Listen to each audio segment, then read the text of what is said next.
বিল না পেয়ে রাজশাহী সিটি কর্পোরেশনের সকল উন্নয়ন কাজ বন্ধ করে দিয়েছে ঠিকাদাররা।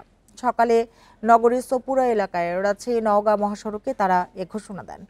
ঠিকাদারদের দাবি প্রায় 100 কোটি টাকার বিল আটকে রেখেছে সিটি কর্পোরেশন। পাওনা টাকা না পেয়ে তারা শ্রমিকের মজুরি দিতে পারছেন না। এর আগে সংবাদ সম্মেলন করে তারা বিল ছাড় করার অনুরোধ জানিয়েছিলেন।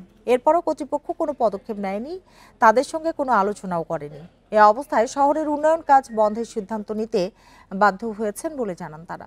সমস্যার সমাধান না হলে রোববার শ্রমিকদের নিয়ে নগর ভবনের সামনে সমাবেশ করারও ঘোষণা দেন ঠিকাদাররা।